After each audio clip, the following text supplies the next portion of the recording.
নরেন্দ্র মোদী আজকে সম্মান দিয়েছেন এই নরেন্দ্র মোদী।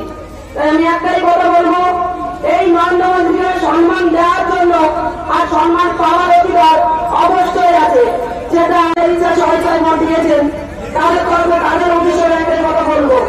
আজকে ভোট দিয়েছেন বলে আজকে সাহেবকালী চোর সাহেবকালী নদীতে দেখেছেন, নদী অর্থে ঘটে গেছে, কিন্তু সেখানে যখন একটা তৃণমূলের নেতা আসেনি। কেন আসেনি? আজকে চুরি করে গেছে এই তৃণমূলের নেতারা। বলবো আজকের যে তৃণমূল এবং সিপিএম থেকে যে মানুষগুলো আজকের ভারতীয় জনতা পার্টিতে যোগদান করেছেন, এনাদের ওপরে তো যেভাবে অত্যাচার করেছেন, ওনারা শুধু অপেক্ষায় ছিলেন যে এই পার্টির থেকে আমরা কখন মুক্তি পাবো।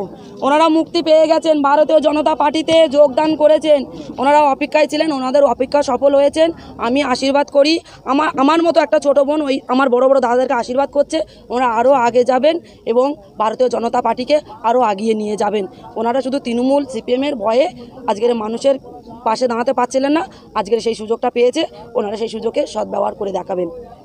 এরকম ভাবে যেভাবে আমরা তৃণমূলের অন্যায়ের বিরুদ্ধে প্রতিবাদ করেছি, তাই আমরা তৃণমূলে থাকতে পারলাম না।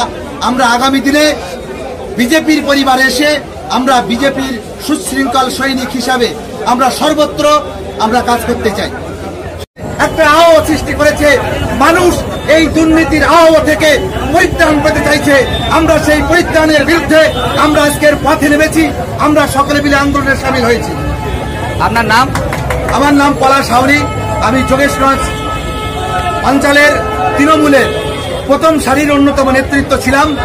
আমি আজ থেকে বিজেপির বৃহত্তর পরিবারে, নরেন্দ্র মোদীর পরিবারে আমি স্বতঃস্ফূর্তভাবে আমার প্রায় যোগেশগঞ্জ গ্রাম পঞ্চায়েতের 1.5 থেকে 200 ফ্যামিলি নিয়ে আমি যোগদান করলাম। ধন্যবাদ।